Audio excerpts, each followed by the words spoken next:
ओम शिवहरी। आज की कहानी बहुत ही अच्छी है, भोलेनाथ का प्रसाद। तो कहानी को अंत तक जरूर सुने। सावन का महीना था।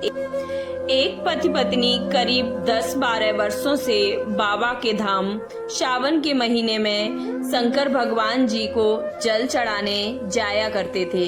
किसी ने उन्हें कहा था, बाबा भोलेनाथ सबकी मनोकामना पूर्ण करते हैं, आपकी मनोकामना भी भगवान जरूर पूरी करेंगे। शादी के कई वर्षों बाद भी उन दोनों को कोई भी संतान नहीं थी, जिसके कारण वे दोनों बहुत दुखी रहते थे और चिंतित रहा करते थे। डॉक्टर से भी वे दोनों सब तरह का परीक्षण करवा चुके थे। डॉक्टर ने बताया था कि आप दोनों में किसी तरह की कोई भी कमी नहीं है, लेकिन फिर भी ये दोनों संतान सुख से वंचित थे। और डॉक्टर ने भी उनसे यही कहा कि आप दोनों भगवान पर भरोसा रखिए, वे चाहें तो कुछ भी कर सकते हैं। दोनों के सामने अब और कोई रास्ता नजर नहीं आ रहा था। यह सोचकर दोनों हर साल सुल्तानगंज से जल लेकर बाबा धाम के दर्शन के लिए जाने लगे। यह बात तो सत्य है कि जब मन थकने लगता है तब शरीर भी थकना शुरू कर देता है। कई वर्षों के बाद जब उन्हें लगा कि अब वे शरीर से थकने लगे हैं, वो कमजोर हो रहे हैं, तब दोनों ने अपने भाग्य से समझौता करना ही उचित समझा। उनके भाग्य में संतान सुख शायद नहीं है। यह सोचकर दोनों ने अंतिम बार सुल्तानगंज से जल भरते हुए संकल्प लिया। मन ही मन कहा कि हे बाबा, अब हमारा आना आपके धाम में मुमकिन नहीं है। हम दोनों आपके दरबार में 15-16 वर्षों से आ रहे हैं, लेकिन हम दोनों को अभी तक हमारी मनोकामना पूर्ण नहीं हुई है, हमें संतान सुख की प्राप्ति नहीं हुई है। यह कहकर वे दोनों सुल्तानगंज से जल लेकर बाबा के धाम के लिए निकल दिए। जल लेकर बाबा के धाम जाने से पहले ओम नमः शिवाय का नारा लगाया। बम बम भोले बोलते जा रहे थे और आगे बढ़ते जा रहे थे। वहां पहुंचकर दोनों ने विधि विधान से पूजा पाठ किया और बाबा से आशीर्वाद लेकर घर वापसी के लिए निकल पड़े। लौटते समय दोनों का मन दुखी था।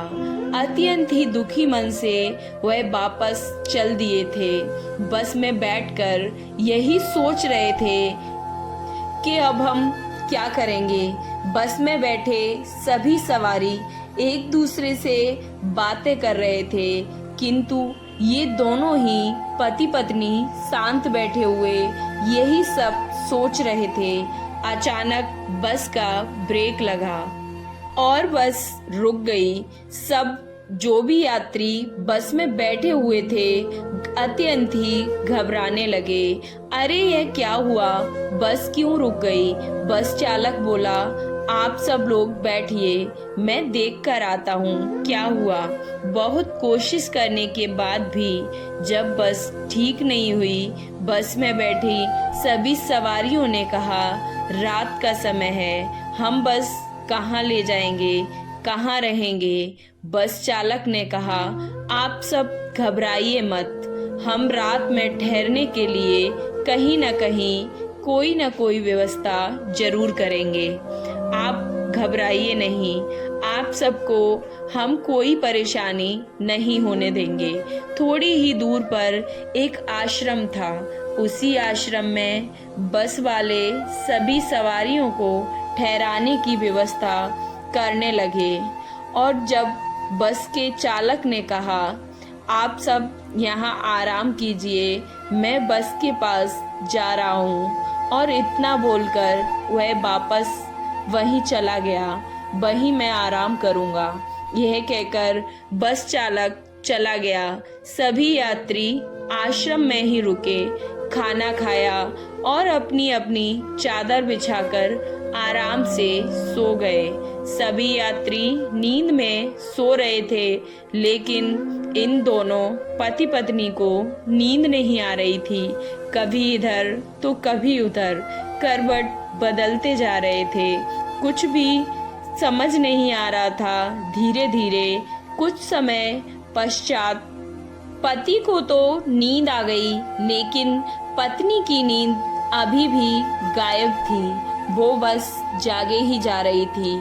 उसने थोड़ी देर बाद अपने पति से पूछा, आप सो रहे हैं क्या? पति ने कुछ जवाब नहीं दिया। वह समझ गई थी कि शायद वह सो गए हैं। पत्नी करवटें बदलती रही और बस अपने भाग्य को कोसती जा रही थी। सोचती जा रही थी कि इतने में ही थोड़ी देर बाद उसे एक नवजात शिशु के रोने की आवाज सुनाई पड़ी। उसे लगा शायद मेरे मन का भ्रम है। बस यूं ही मैं सोचे जा रही हूँ तो मुझे वही सब कुछ सुनाई दे रहा था। कुछ समय के बाद उसे फिर वही आवाज सुनाई दी, जैसे कोई छोटा सा नवजात शिशु रो रहा है। वह उठकर चारों तरफ देखने लगी, लेकिन कहीं कुछ उसे दिखाई नहीं दे रहा था। वह अब अपने पति को उठाकर बोली, ए जी देखिए ना, कोई बच्चा रुक रुक कर रो रहा है। पति ने कहा, अरे भगवान, तुम हमेशा बच्चे के बारे में सोचती रहती हो, इसलिए तुम्हें सपने में भी बच्चा ही दिखाई दे रहा है। अब तुम चुपचाप सो जाओ, ऐसा कुछ नहीं है। वह चुपचाप भोले बाबा का नाम लेकर लेट गया और पत्नी को भी बोला, अब तुम भी भोलेनाथ का नाम लेकर सो जाओ, यह तुम्हारा भ्रम है। इतनी रात को बच्चा कहाँ से रोएगा? पत्नी ने कहा, तुम ध्यान से सुनो, कहीं बच्चा जरूर रो रहा है। बच्चे की आवाज आ रही है, आप सुनने की कोशिश करें। पत्नी के कहने पर पति ने एक बार फिर ध्यान लगाकर आवाज सुनने की कोशिश की। थोड़ी देर बाद सच में पति को भी लगा कि हाँ, कोई बच्चा रो रहा है। पति बोला, चलो बाहर चल के देखते हैं। वो दोनों टॉर्च लेकर धीरे से बाहर निकल पड़े। टॉर्च के सहारे वे दोनों उसी दिशा की ओर आगे बढ़ने लगे जिस दिशा से बच्चे की रोने की आवाज आ रही थी। जैसे जैसे वे दोनों आगे बढ़ने लगे, वैसे वैसे उसकी आवाजें उन दोनों को साफ सुनाई देने लगी। जैसे ही टॉर्च की रोशनी पड़ी, वह बच्चा अब शांत हो गया। उन दोनों ने झट से कपड़े में लपेटे हुए बच्चे को गोदी में उठा लिया। पत्नी ने तो बच्चे को सीने से लगाते हुए कहा, हे भोलेनाथ, तुम सच में धन्य हो। तुमने तो मेरी सूनी गोद भर दी। अपने पति की तरफ देखते हुए वह बहुत खुश हुई और बच्चे को अपने पति को दिखाते हुए बोली, देखिए ना, बाबा ने मेरी सूनी गोद भर दी। यह कहकर दोनों बच्चे को लेकर वापस आश्रम की ओर लौट आए। आश्रम में लौटते ही उन दोनों ने सारी घटना अपने साथ वालों को बताई। वे सब भी उस नवजात को देखकर अत्यंत ही खुश हुए। कुछ तो अनाप शनाप बातें भी करने लगे। पता नहीं ये बच्चा कौन है, किसका है, किसने इसको फेंका होगा। इसी बीच एक बुजुर्ग बोला, अरे छोड़ो, चाहे जिसका भी बच्चा हो, चाहे जहाँ से भी आया हो, है तो बच्चा ही ना। एक महिला ने उसकी पहचान करते हुए कहा, अरे ये तो लड़का है। दूसरे ने कहा, हमने लड़की फेंकते हुए सुना था, लेकिन ये लड़का कौन फेंक के गया है? ये तो अत्यंत ही आश्चर्य की बात है और यही बातें लोग तरह तरह की बस करते जा रहे थे। यह पहली बार मैं देख रही हूँ कि कोई लड़का भी फेंक जाता है। बातें करते करते लोगों को सवेरा हो गया। पति बोला, पहले हम इस बच्चे को डॉक्टर के पास ले जाएंगे, इसका चेकअप करवाते हैं और पुलिस के पास भी हमें जाना होगा इसकी रिपोर्ट लिखवाने के लिए। पत्नी अब मन ही मन डर रही थी, पता नहीं क्या होगा क्या नहीं होगा। दोनों बच्चे को लेकर पहले डॉक्टर के पास गए। डॉक्टर को सारी बातें बताते हुए दोनों ने कहा, डॉक्टर साहब, यह बच्चा अभी अभी हमारे पास के जंगलों में से हमें मिला है।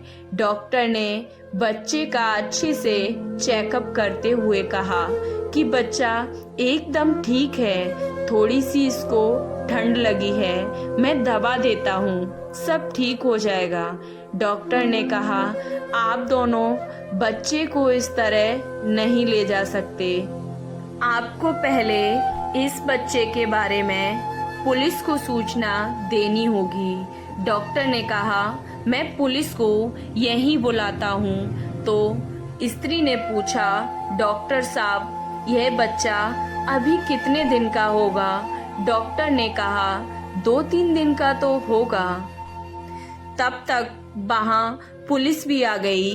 पुलिस ने उन दोनों से सभी जानकारियां ली और कहा, अगर कोई खोजने के लिए इस बच्चे को आएगा तो हम आप दोनों से संपर्क करेंगे, लेकिन आप दोनों तब तक इस बच्चे को अपने पास रख सकते हैं, अपने घर ले जा सकते हैं। वे दोनों बच्चे को लेकर वापस आश्रम में आ गए।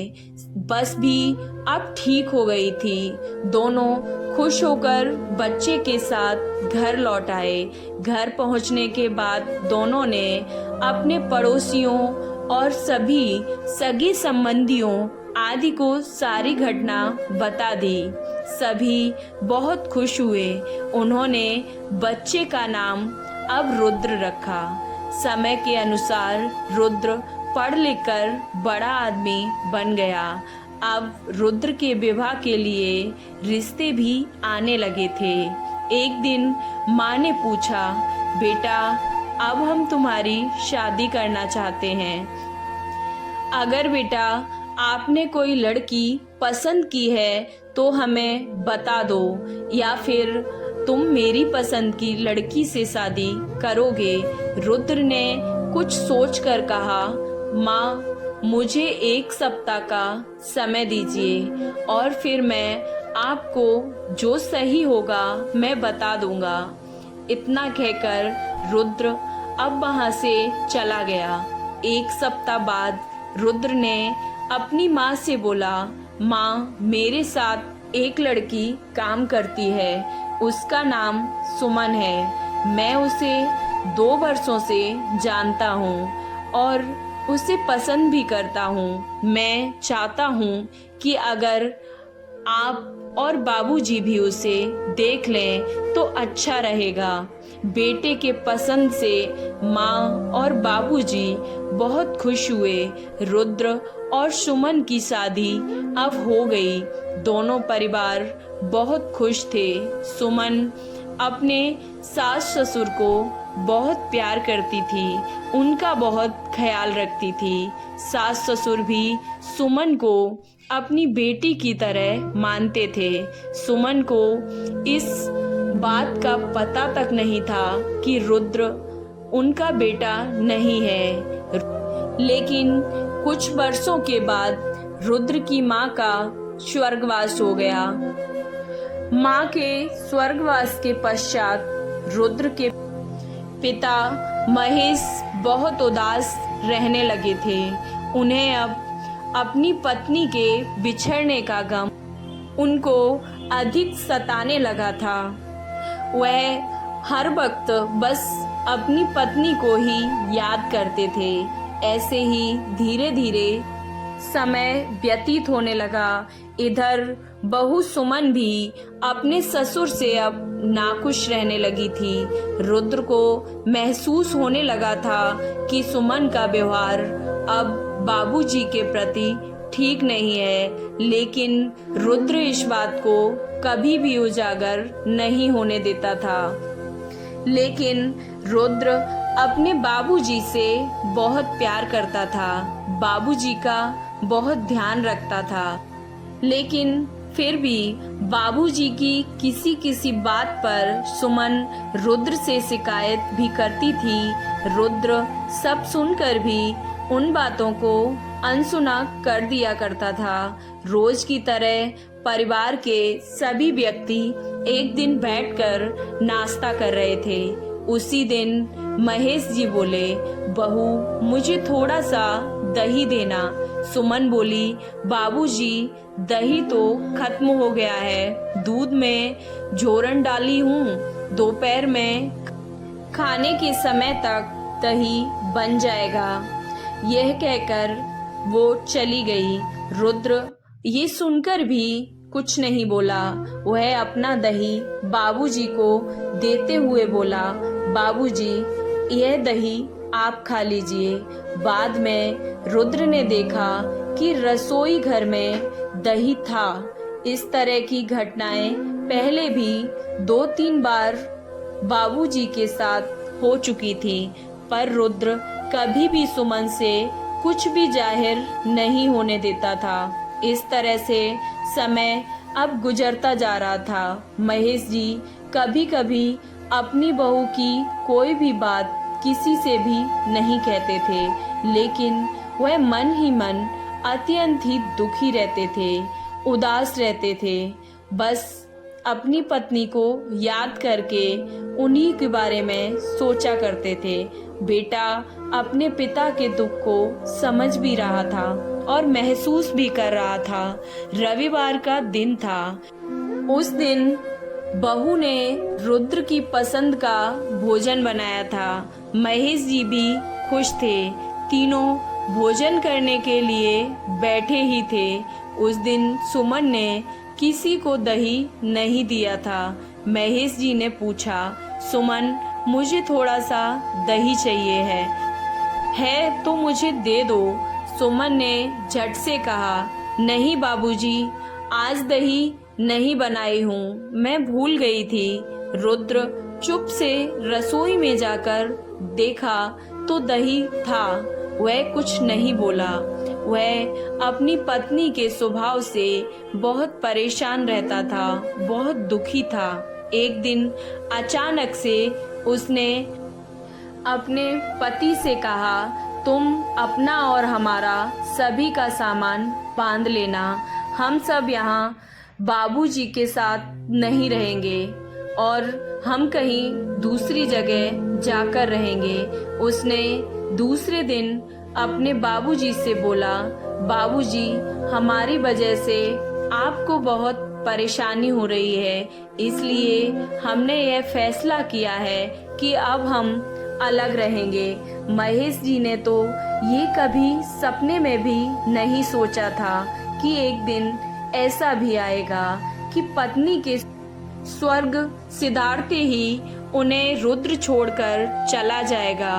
रुद्र की बात सुनकर उन्हें रात भर नींद नहीं आई। वह अत्यंत ही परेशान रहे। वे रात भर सोचते रहे, आखिर मेरा क्या कसूर है जो रुद्र ने मुझसे ऐसा क्यों कहा। मैं यहाँ अब अकेले कैसे रहूँगा। सुबह होते ही घर की घंटी बजी। रुद्र के बाबूजी सोचने लगे, इतनी सुबह कौन आया होगा, अभी इतना सवेरे सवेरे दरवाजे पर कौन होगा। उन्होंने जाकर दरवाजा खोला तो देखा एक आदमी बुजुर्ग महिला के साथ खड़ा है। उस अनजान व्यक्ति ने कहा, मुझे रुद्र जी से मिलना है। महेश जी बोले, अभी बुलाते हैं। महेश जी ने आवाज दी, रुद्र बेटा देखो तुमसे मिलने कोई आया है। रुद्र उन आगंतुक को अंदर बुलाकर बोला, आप लोग बैठिए। उसने अपने बाबूजी से परिचय कराते हुए कहा, बाबूजी, ये नंदिनी जी हैं, ये वृद्धा आश्रम के मैनेजर हैं, ये इन्हें हमारे पास छोड़ने आए हैं। अब रुद्र ने बाबूजी से कहा, बाबूजी, नंदिनी जी मेरी माँ जैसी हैं, क्या मेरी माँ बन सकती हैं या नहीं यह मुझे नहीं पता, लेकिन आपको इस उम्र में एक साथी की आवश्यकता है जो आपकी देखरेख कर सके, इसलिए मैं वृद्धा आश्रम में उन्हें अपनी माँ बनाकर आपके लिए लाया हूँ। अब आप दोनों इस घर में आराम से रहिए, नंदिनी जी के साथ आप अपनी जिंदगी जिए, यह मेरी अभिलाषा है। रुद्र की ये बातें सुनकर बाबूजी अब एकदम चुप थे। बाबूजी, मैं बहुत दिनों से देख रहा था कि आपके साथ न्याय नहीं हो रहा था। मेरी पत्नी और आपकी बहू सुमन का व्यवहार देखकर मुझे यह सब करना आवश्यक हो गया था।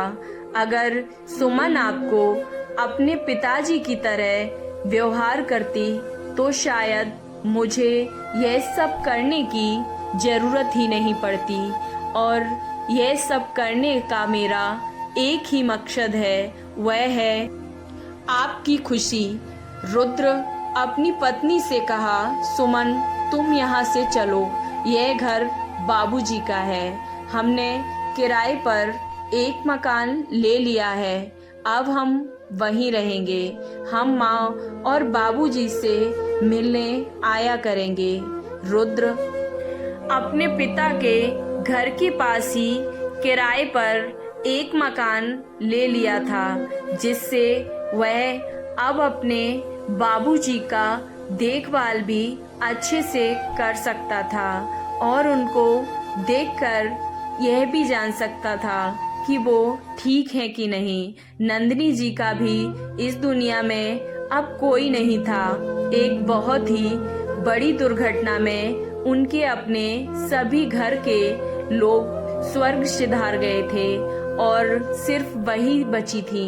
वे भी जीना नहीं चाहती थी। इस परिस्थिति में उन्हें भी जीने का सहारा मिल गया था।